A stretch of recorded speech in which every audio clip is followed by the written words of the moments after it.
Well, hey everybody. I hope you're having a good week and enjoying 2021 so far. And hopefully the rest of the year will just keep getting better and better.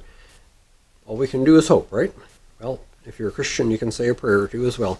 Or I guess if you belong to another religion prayer is part of, say a prayer. Never hurts. Today we're going to have a look at a historical figure from the United States of America. Aaron Burr. Hero or villain? Mention the name Aaron Burr, and most people think about his famous duel against Alexander Hamilton. That may have been the high point of his life, because by the time Burr passed away in 1836, he was considered one of the most distrusted public figures of his era. Burr seemed to have a knack for making enemies out of important people. George Washington disliked him much from their time together during the Revolutionary War. As president, he had Burr banned from the National Archives, didn't appoint him as minister to France, and refused to make him a brigadier general. After the war, Burr became a lawyer in New York, frequently opposing his future dueling partner, Alexander Hamilton.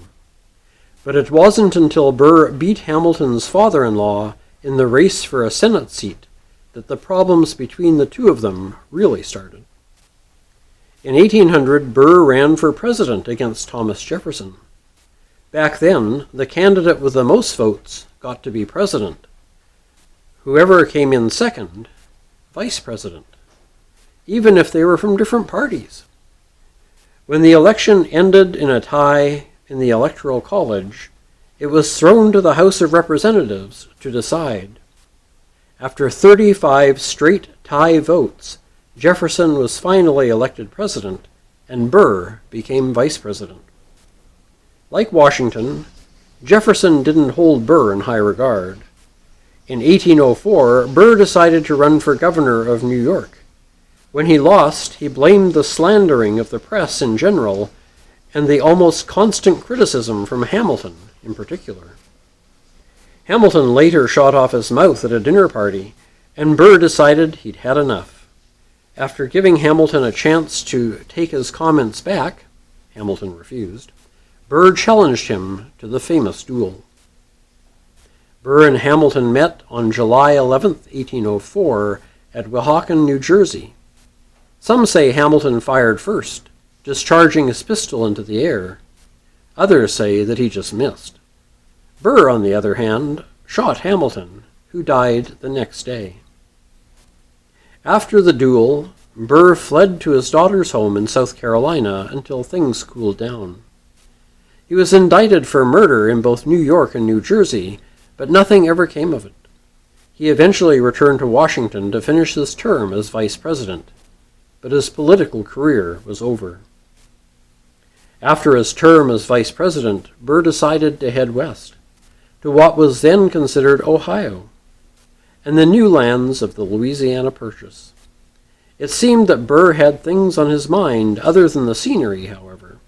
According to some, mostly his rivals, Burr intended to create a new empire with himself as king. As the story goes, he planned to conquer a portion of Texas that was still held by Mexico, then convince some of the existing western states to join his new confederacy. Called the Burr Conspiracy, it got the attention of President Jefferson, who issued arrest orders for treason. Eventually, Burr was captured and was brought to trial in 1807. But Burr caught a break. The judge was Chief Justice John Marshall. Marshall and Jefferson did not get along, and rather than give his enemy an easy victory, Marshall demanded that the prosecution produced 2 witnesses that specifically heard Burr commit treason. The prosecution failed to come up with anybody, and Burr was set free. Burr then left the United States to live in Europe. Returning to New York in 1812, he quietly practiced law until his death in 1836. So there you have a short biography of Aaron Burr. Alrighty, I know what you're all thinking. Enough of that historical garbage. Who cares about Aaron Burr? We want our groaner! Well, the other day I was in a men's room, And I washed my hands, of course, as I always do after I'm through with my business. And I went over to use the hot air blower to dry my hands, and I noticed a sign just above the blower that said, "To hear a short message from your government, please push the button." There you go. Yeah, they are full of hot air, all right. Well, until next week, when we do something, I have no idea what we're going to do yet. Could be cooking, could be a craft, could be another story. I don't know. You have to tune in and find out, I guess. But until then, take care, stay safe, and God bless.